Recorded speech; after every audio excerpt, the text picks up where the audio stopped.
Welcome to In These Strange Times, a series featuring Tulsans in conversation about the individual and collective changes we're all experiencing in 2020 and beyond.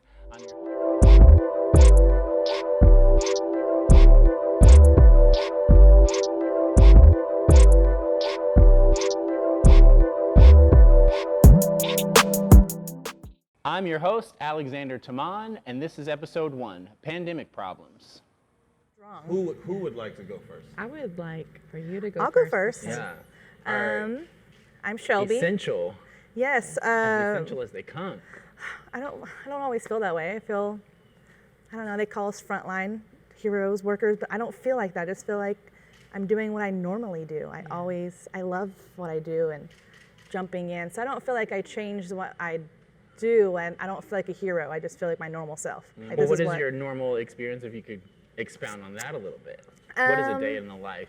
So before the pandemic, I was actually a nurse tech. So I was working my way up to becoming a nurse. So it was, I enjoyed sitting at bedside and talking to patients and laughing and getting to know them more, and not just going in, getting blood, getting out, and not just doing that kind of stuff. So I really enjoyed the aspect of sitting and talking and making an elderly lady laugh and feel better about herself when she's in the nursing home by herself all day. And now it feels like after the pandemic, everything feels so rushed. You're so scared. They start coughing and you're just wanting to run out of the room and go gear up before you come back in. And even then, you put this big honking mask on and they can't hear nothing you say without screaming at them. So I think that's changed a lot, the bedside manner and wanting to sit there and still talk and hold the hand of a patient. And Can I ask you a quick question? yeah, of course.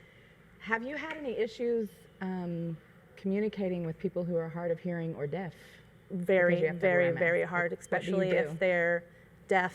A lot of them lip read. So these masks they make us wear are like Enforce N95 Darth Vader looking mask with the vents on the side, and you practically have to scream to hear anybody in it. So that's been a huge issue. A lot of times we will have computers come in the room that have FaceTime with interpreters where they can, sign language or talk to the patient, so they can't hear us in those masks. And then let alone we have vents in the room that are constantly going or really loud, so to make it negative pressure. So that's been a huge issue, is talking to a lot of the elderly who are hard of hearing or deaf individuals. It's been a huge deal. I hate it. I love to talk to my patients. It's the main reason I chose this career. I love to talk. You seem like you have really good bedside manner. I love people. I love patients. You'd still rather wear the mask, though, right? Do you? In the medical field, you don't think it's necessary? I feel more comfortable, especially with what's going on. I still have family I come home to and friends, and I still have grandparents that I have to come home to. So for the safety of my family and myself, yes, I feel like I need to be wearing these masks. Can you kind of set the record straight in terms of information? I feel like we're just inundated with all of these numbers, all of these kind of crisis level data points. I can kind of try. I'm still really new. Please make it make sense. I'm still really, really new. I graduated in May, and I just started working as a nurse in June. So a lot of this still doesn't make sense to me as well. And the preceptor I'm with, it's hard because he's been a nurse for 30 plus years. So he was a nurse when you could smoke in the hospital. So Wow. they're learning about all of this while trying to teach us new nurses to do patient care and incorporate wearing masks, wearing gear, what these numbers mean, what's the correct way to swab a patient, how do you know you need to wear this mask? So it's really still really unsure for me as well. I'm learning every day something new. I just gotta say something, because coming from New York, I was living in New York for the last 12 years before all this happened. I moved back in March, and New York, it's not. I mean, to be blunt, everyone's erring on the side of safety. And if you've seen that many, I got out when it was starting, but it was still hundreds of deaths a day, and it got up to 800. And up there, I was talking to my good friend Drew. He was like, it'll start a fight if you don't wear a mask in a public place. Because they're not playing about it up there. So I have a lot of questions about the new symptoms that are coming out with COVID, and like, you know, it could be a rash, it could be a fever, it could be a stomach ache, it could be a headache. A lot of things I don't even know, but the one thing we do know is that humans are spreading it to each other. Put a mask on. So I'm a COVID survivor. That's one of the reasons why I'm here today. Yeah. Thank you very much. That's awesome. I usually tell people it's like COVID just kind of sideswiped me. I didn't get respiratory symptoms. I was tired and feverish and these kind of things. And it was around the 4th of July. I was telling Shelby, she's like, when did you get diagnosed? I'm like, I said, well, actually 2 days later, but that's how I knew that was the day. And I was in my house for almost 6 weeks because so many different things happened. At first, my job was like, we require a negative test for you to return. And I think we're still learning a lot of places. And so, okay, well, let me go get my negative test. Yeah. Positive. So then after that, I've had a couple of different medical issues. It's almost as if COVID goes, what else is wrong? What's something that's been lying dormant in you? And it was something that I had dealt with like in 2008, and it just all of a sudden was back, and was like, okay. And then the latest, now I'm dealing with, I have blood clots in my right lung, and that was a little scary, still a little scary, but I'm trusting, you know, what my doctor is telling me to do. I have to have my heart examined. There's all these things, and she said, as we're learning through the process, like Shelby was, something is new every day. And now, you know, she's saying that I don't think they think it's respiratory anymore. It's more vascular. It attacks you, you know, in other ways. And I have a lot of heart disease in my family and things like that. So I'm actually going for my echocardiogram tomorrow morning. Awesome. Just making sure everything is good. I feel good, but I am a little more cautious. As you can see, I'm literally holding my mask in my hand because I'm so used to, I feel naked without it right now, but we are socially distanced and we're outdoors, so I feel a little safe. But yeah, it's been, it affected me in many ways, and definitely a lot of mental anguish, I would say. There were a lot of different things that happened. You know what I do I'm a radio personality. So when I first got diagnosed, my mind was on, well, you should do a public service announcement while you're sick, right when you found out, you know, and let everyone know, hey, it's real, please wear your mask. And it was also kind of my way of saying, if you came into close contact with me within the last, week or so, you might want to go get tested. Because I couldn't remember who all I had seen or halfway hugged or whatever. I'd gotten relaxed in my social distancing. But I remember you were also, prior to that, very adherent to all of the social distancing. I was kid and playing it, Alex. And you were like choosing to opt out of a lot of, because you know. I was, and I relaxed. And so I kind of beat myself up. That was part of the mental anguish. And then worrying about whether or not, what if someone else got infected because of me, you know, that whole mental process.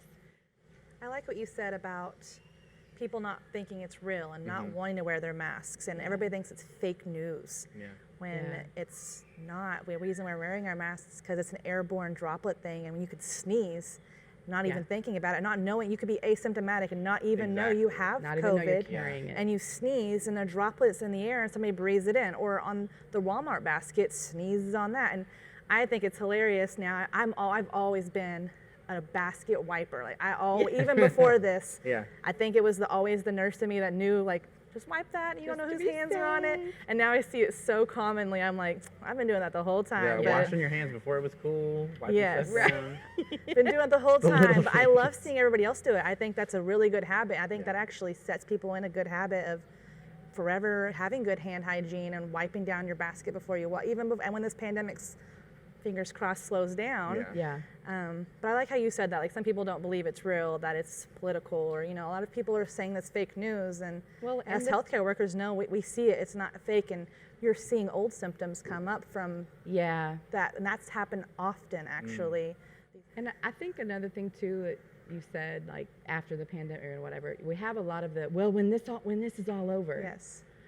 And it's like they think it's going to happen like really soon, and it's like, hey, this may be the new normal. Yes. Like, I think it would be best if you just embrace the fact that this is it.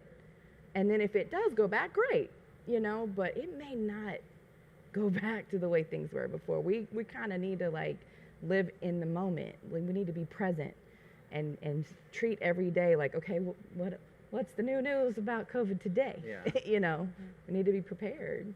Yeah. So I don't know, it's heartbreaking when I hear the denial ain't just a river in Egypt people. Yeah. You Yes. know, like, come on now. It may not change for a while. So then along those lines, how are you, and this is to all of you, how are you all like filling your cup, you know, and kind of shoring up what we know directly affects our immune systems and our capacity to kind of be okay, you know? Like, what are you doing, each of you, like for you? Well, I'll start, because, I mean, coming back was difficult. Yeah. That was a hard, like, I bet. couple of months, because, you know, I felt defeated. You know, it's like I didn't have enough savings to keep my place. And then when I did come here, I was planning on going back, but then my roommate gave up the place. I had 2 other roommates, so I couldn't go back. Then I hadn't been working for 3 months.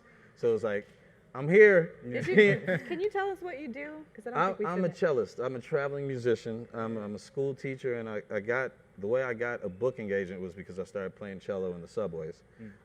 So I couldn't play in the subway because that's a petri dish. You know, nobody knows where it was coming from.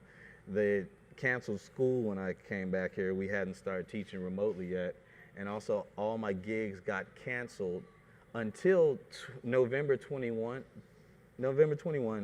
But then my booking agency that I was working with, they completely fell under. So they're no longer in a Columbia Artists music industry or whatever it was, CAMI.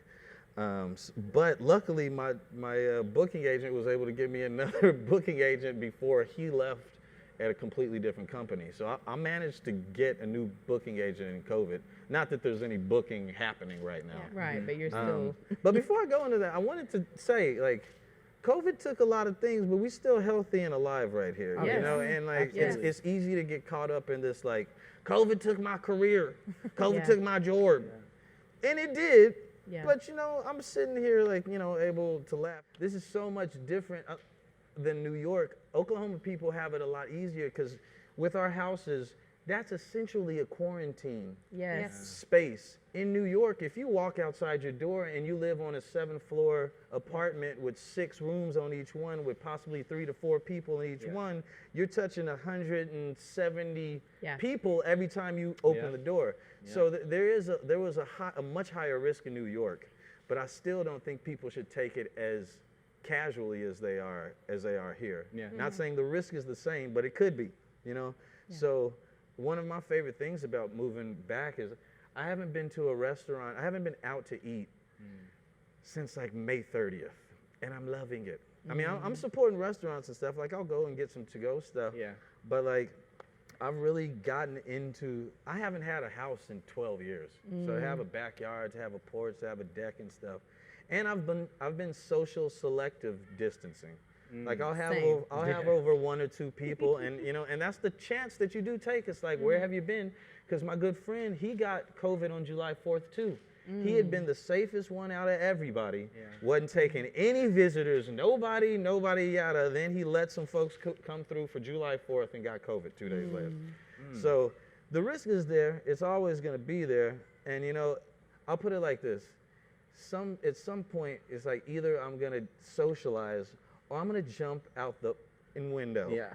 You know what I'm saying? Like, it's like I got to do something. So I get where people are at.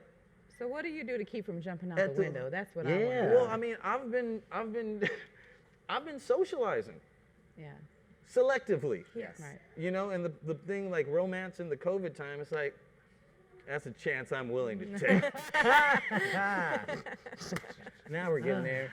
Okay. And on that note, But that's exactly what we're talking about. Yeah. Like the Yeah. homie who was like, you know, the safest out of everybody, then took one chance, and it's like, okay, now he's got it. So, I mean, there's a fine balance between your health and your mental health, and I don't know Yeah. when to tell somebody like, you know, go take that chance and go sit Right. down and support a local local restaurant. And I think that's where we're at. You have to think about these things, and to politicize it, I think is an evil. because everyone's dealing with the fear of the unknown. Yeah, it's fear-mongering. We're dealing with not being able to plan our future, which is so Yeah. stressful. When I don't even know if I'm going to play this show in November. Yeah. You know, I've got that put in my budget, but I don't know if I'm playing it. So being in this limbo that's physical, emotional weight. You know, and you feel that. It's like, why am I feeling tired after teaching 3 hours total online? Oh, yeah. You know, it's because there's so much stuff built into that stress of each day, man. Yeah. I feel like I've gone grayer, but I've started cutting my own hair so I can do it at any time. So. Well, it's also important, I think, to name that like our coping strategies are probably effective in different circumstances than what we're in, right? And so when we're used to, you know, reaching for the tools that normally get us on through in stuff like this, you know, an umbrella might not really sustain you through a hurricane, and a maelstrom, you know, it just kind of fell on us. Yeah. We're all human with human emotions. And I think as humans, we almost need that contact for us to feel happy and feel healthy, and we need to see people and talk to people, and it's hard not to go out and meet new people and go out downtown and walking around and introducing yourself to new people. And like, I think as humans, we kind of need that social part of us, and we're losing that, and then losing we didn't jobs. know how much we needed it Yes, until all until you this didn't happened. have I think it. a lot of people were like blindsided, like, man, Yeah. I miss my friends. So, as this was kind of like a slow leak, maybe. So let's take us back. January-ish, we were hearing things Hearing across about the seas, right? Like, oh, shit's getting real over there. But It's not gonna surely hit that us. won't. Yeah, we're too surely far away. It won't, you know, hit us, and then it did, right? Circa February, March, and then we were like, all right, so a couple weeks inside, we can do that, and here we are in September. Yes. So when did it really get real for you? I mean, I understand all of our work, and I mean, every aspect of our lives was obviously impacted, but like when, if you all don't mind going into that, like when did it go from like, Can I actually go first? Yeah, go ahead. Because I think mine got realer before you guys did Yes, here. yeah. here in I would say Oklahoma. that. I would say that. For us, it was mid-February. It hit this synagogue up in Westchester, and like it was maybe like 20 cases or something in this small community. And I think that was the first time when I realized, I was like, oh snap, not only is it here, but we don't even know if it was in Westchester at a synagogue, how did all 20 of them get it? Where have they been in that time? And that's when I was like, oh, it's already spreading. Wow. And then New York, they closed schools, I think it was March 1st, maybe end of February. Because my girl at the time was she was gonna come see me there March 13th, 14th. And everyone was telling her not to come because in March they stopped schools. Schools were closed as of March 1st. So I was off for 2 weeks just kind of hanging out, thinking it was cool. Like, you know, this is a cool little break we can get. And then I was like, you know what, I'm gonna go to Tulsa and just like spend some time with my boo, come back whenever everything's blown over. And then the day I got here, we stayed in that night, and then the next day we went out to a hunt club, and that was the last day. They shut everything down, like March 14th or whenever. I don't remember the exact date. March something. But I was like, oh, I Mid-March. just left New York thinking everybody thought it was just cool and everything, you know. And then I get here, and then the day I get even Oklahoma. That's the part where it kind of surprised me. I was like, oh wait, this is nationwide. We got a red state that's even taking this serious now, and like maybe this isn't just gonna be the 2-week lovers romp. I was thinking I was like, I'm just gonna go play house for a couple of weeks and then go back when the weather blows over. Right. And yeah, here we are in September. So that was, oh wait, and then the last time it got real was when my roommate called me and was like, I'm giving up the house. And I was like, oh, I live here now. Wow. I was like, oh, this is. This is where This I'm is at. it. And I That's want my to, friend. And That's I my want friend. to say, Hey, I'm girl, hey. actually, it took a long time to get past all like the depression and stuff, but I'm like, not depression, that's a little strong, but like it took me like a long time to get past the negative emotion of it, but like, I've been having a great time since I've been back. Yeah. And I think if people focus on the positive, we're gonna get through this. Yes. Yeah. For me, it did start early February where people started to kind of worry about it. And I was a tech, so I was a healthcare worker, just not a nurse yet. And I'm like, all of the old nurses are making jokes about it. Like the nurses that have been there for a while, like, it's fine. It's just gonna pass over. We're scared for we're, as nurses and medical workers in general, we're prepared for like trauma and death and scary stuff. So we have hard outer shell when it comes to that kind of stuff. So we always keep it just like, it's fine. Everything's going to be okay. And the toilet paper shortage, man, really threw everybody off. Going to Walmart, you can't find Clorox wipes, toilet paper, milk, like paper random towel. stuff. You're like, I didn't think to stock up on those things. My mother was fully prepared. I would say probably toward the end of February, because my stepdad is very much, he's always like on top of the news, like he loves history, research, whatever. And she started, I forgot what she called them, but I think she called them the coronavirus baskets, or I don't know what but she literally made baskets for all of us. And I'm laughing now, but it's like, what? It had plastic gloves, masks, Lysol, alcohol, like spray, so many things in this basket. And she had them all lined up, like, okay, when you guys come, and I'll set it outside for you, like, and they're very like social distance, But that was, I want to say, toward the end of February was when they really started taking it seriously. But it didn't really hit me, I think, until mid-March, after, once again, the Fire in Little Africa recording sessions. And it was as if we were inside for like 5 days, essentially, day and night, during these recording sessions, and it was like, this is all happening out in the real world, and we weren't really paying attention to it because we were so focused on, these sessions. And it was like we walked back outside to the world being shut down. It was I don't know. That's just really how I remember it. Like after Fila, boom, pandemic, quarantine. Like that's it. And I think you just said something about this. Like the first month, we were all like, we can do this, we got this. Yeah. And then once that second month hit, and we realized we were still in there, that's when all the Zoom calls stopped. Remember, because we were all Zooming our friends and doing the group thing. Zoom like, became a very triggering space. It's cool. And then like after that second month, it's like, I don't have shit to talk about. It's like, what's good? And it's like the same thing that you asked me last month. I'm sitting here watching. I changed the towels in the bathroom. Right. I'm trying to keep it together. That's the only thing that's good. The only thing that's new is that I still miss you. As you were saying, this has been like a year and a time to like gain vision and clarity. Like what have you all learned? What have we learned in this era? This COVID era? I feel like I've learned patience, especially with what I do. And these people, there's lots of people that come in frustrated and scared and with bad diagnosis, and we're not in there very long to make them feel comfort, and learning that patience and to make sure you take your safety precautions and put your gear on, but still have that patience and be that comforter that somebody needs. It's been I felt like I was already a pretty patient person, but dealing with all of this and the mix of it, you really have to be strong and patient and not get frustrated and heated because you got a million things to do. But this is a new term that I just learned: radical acceptance. Accepting the radical. This is all radical. This makes no sense. Everything that's happened has taken the patience. It's taken understanding what we can't control. Radical acceptance.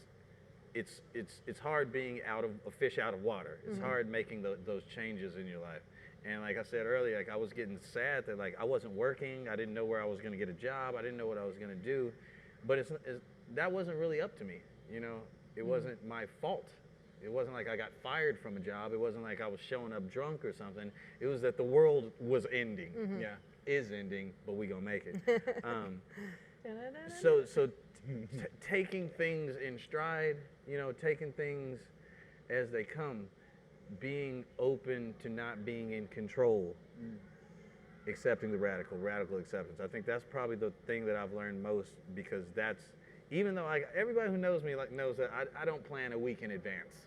Like if you tell me something's going on Friday, you better remind me on Thursday, because Yeah. it's not that I don't care. It's just that, my brain's I'm an artist. Come on. And you're sensitive about your shit. Okay. Straight up. So for me to even be frustrated in this time, like me, someone who doesn't like a lot of control, never has had it, for me to be frustrated, like I had to work myself off the ledge. Like, this is not normal. It's okay to not be working right now. It's okay to not really know what you're about to do. Just sit down. Yeah. Chill out. It's gonna come to you. It's all context. But we making it. We do make it. Yes, Yeah. yeah. I'm so wanting to hit Jada Kiss right now. We gonna make it. Okay. We are gonna make it. I think so too. I think we're all strong in our own ways, and if we all just keep putting in our own effort and doing what we think's best for our lives and our family, then Yeah.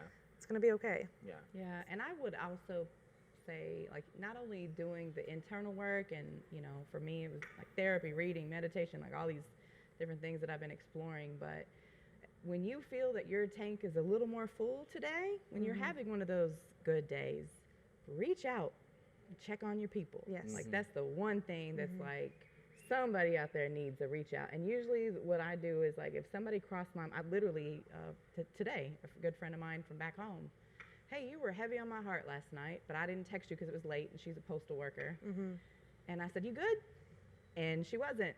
And it's like, just because I felt that, and so I have tried to just make that like a, hey, you were on my mind, you good? That's it. So, friends, what gives you hope in these strange times? I have hope that all of us are going to come together stronger and be better for what we've learned through this experience. And honestly, I know this seems a little selfish, but I'm got hope for a good vacation after having to cancel so many. Yeah. The little stuff in life that you just miss. So I have hope for enjoying those little things in life again. Yeah. And being able to just go out there and do that. Go on a cruise, girl, and go walk the street with your friends and go eat some different food. So I have hope that we're going to be stronger from all this, and that we can start enjoying our little things in life again and have good hand hygiene all the time. Yes. Wash your damn hands, people. Oh, man. What about you, Allie? I feel like I'm already seeing it happen, but my hope is that it continues. The camaraderie, the closeness that's happening, the people, even through my public service announcement, I got hit with so many questions after that, and that's when I realized, I should have waited until I was maybe a little more recovered before I did that. But my hope is that, first of all, maybe I was able to bring a little more awareness to that, and that through this, people will see that, hey, this is real. It can affect you and many others.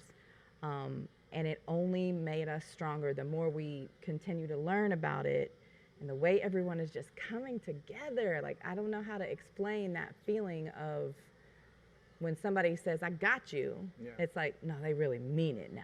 You know what I mean? Like, I feel that. Yeah. So my hope is that continues, because I'm seeing it happen already. Yeah, I'll piggyback on that, because what gives me hope is seeing the good human qualities come to the top. And I know we got all the political stuff, and I don't even want to mention that, because that's not what I'm seeing in my life. Yes. Right. I'm seeing positivity. I'm seeing friends come together. I've had friends loan me money when this first happened, when I wasn't working for a month. I've had my father step in from Costa Rica and was like, you know what, Gabe, I see you trying to get yourself situated. Let me help you out. Yeah. It's brought people. I've been having conversations with people I haven't talked to in 20 years. Yeah. Now I'm talking to them on a regular basis because we have time. Yeah. It's giving me hope even in myself, because I didn't know that I was able to come and get a job this quick in a different city that I hadn't lived in 12 years. And like, I'm not the most responsible guy, okay? So like, the fact that I could come back and get established again, it's like, you know what? You ain't dead till you give up. Yeah. And it's shown me things about my friend circle. It's shown me strength in myself, and it's shown me a beauty to just living, because I think that one of the beautiful things in the quiet time of COVID was when we all did stop working for that first month. And we realized that the world can actually exist if we calm down a little bit. Yeah. You know, it's like, okay, I'm not working 5 days a week, but I'm eating, listening to good music, spending quality time with loved ones, and this is actually, we can survive without the rat race, you know? Yeah. So like it showed some things like simplified to a point to where, you know, I saw a simplified, more beautiful way of life. I don't know, but it was because the world stopped. But Yeah. Yeah. we might have needed to see that. Absolutely. Yes. Yes.